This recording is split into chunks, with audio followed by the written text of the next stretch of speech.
Dijon, capitale de la grande région Bourgogne-Franche-Comté, possède un terroir d'histoire et d'excellence, réputé pour ses vignobles et situé au kilomètre 1 de la route des Grands Crus.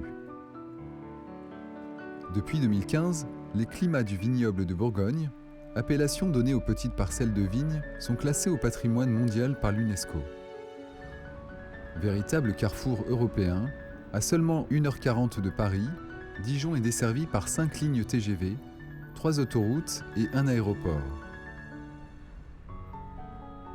Avec les climats, c'est tout le secteur sauvegardé du centre historique de Dijon qui est également inscrit au patrimoine mondial de l'UNESCO.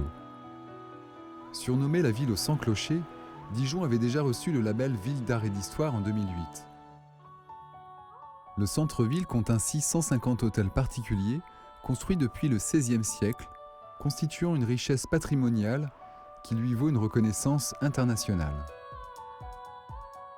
Bénéficiant d'une politique locale et régionale dynamique, favorisée par 1 milliard d'euros d'investissement dans l'économie locale depuis 5 ans, Dijon est à la veille d'un projet d'exception, la création de la Cité internationale de la gastronomie et du vin. Une réalisation qui fait suite à la reconnaissance par l'UNESCO du repas gastronomique des Français. Ainsi, sur plus de 6 hectares en plein centre-ville, entre construction neuve et réhabilitation de bâtiments existants, c'est tout un nouveau quartier qui verra le jour dès 2019. Autour de la cité elle-même, les différents acteurs de ce projet ont d'ores et déjà prévu la création d'un immense pôle d'activité comprenant des lieux d'exposition et de conférences, une annexe de la prestigieuse école de la gastronomie française Ferrandi, une école des vins de Bourgogne, un hôtel 4 étoiles, un restaurant gastronomique et aussi 4500 mètres carrés de commerce, cafés et restaurants. Un écoquartier fera le lien entre la cité de la gastronomie et du vin et les Dijonnais.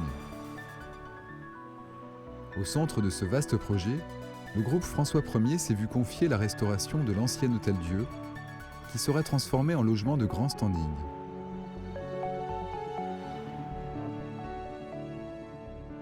Édifié au XVIIe siècle et inscrit au titre des monuments historiques, ce bâtiment est l'une des pièces maîtresses du projet.